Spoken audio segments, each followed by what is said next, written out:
Додека преговорите за ново владеачко мнозинство се држат далеко од љубопитната јавност, еден од потенцијалните партнери, ДУИ, настојува да го одржи континуитетот во одбележувањето на денот кога беше потпишан рамковниот договор 13 август оваа година. Али Ахмети им испрати покани за средба токму на овој ден на лидерите на другите 4 парламентарни партии на албанците, на Алијансата на Зијадин Села, Беса на Билал Касами, Алтернатива на Африм Гаши и ДПА на Мендух Тачи.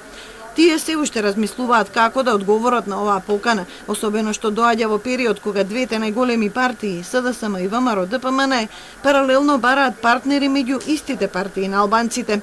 Велат дека за поканата ќе се произнесат партиските тела, а потоа ќе биде известена јавноста. Побрзо стигна ставот од СДСМ. Лидерот на партијата Зоран Заев за ТВ21 вели дека ова е притисок врз него, врз СДСМ и врз коалицијата Можеме за премиер по предлог на ДУИ.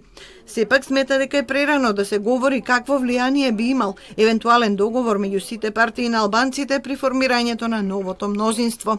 Од СДСМ и денеска повторуваат дека имаат сериозни разговори за формирање стабилно парламентарно мнозинство и владина коалиција со 4 годишен мандат. Новото парламентарно мнозинство ќе обезбеди стабилна влада, која движи брзо напред по европскиот пат. Влада посветена на економијата, правдата, борбата со COVID-19 и Европската унија.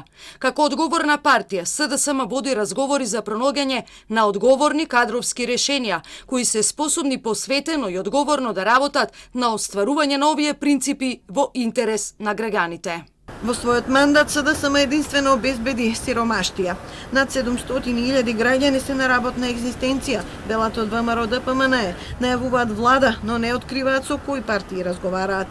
На Македонија не е потребна уште една влада како минатата за осиромашување на граѓаните. На Македонија е потребна сигурна иднина, а тоа ќе го возможи владата предводена од ВМРО ДПМН. Доколку собранието се смета за конституирано со верификацијата на мандатите на пратениците, до петок председателот на државата треба да го додели мандатот на партиите што ќе состават мнозинство.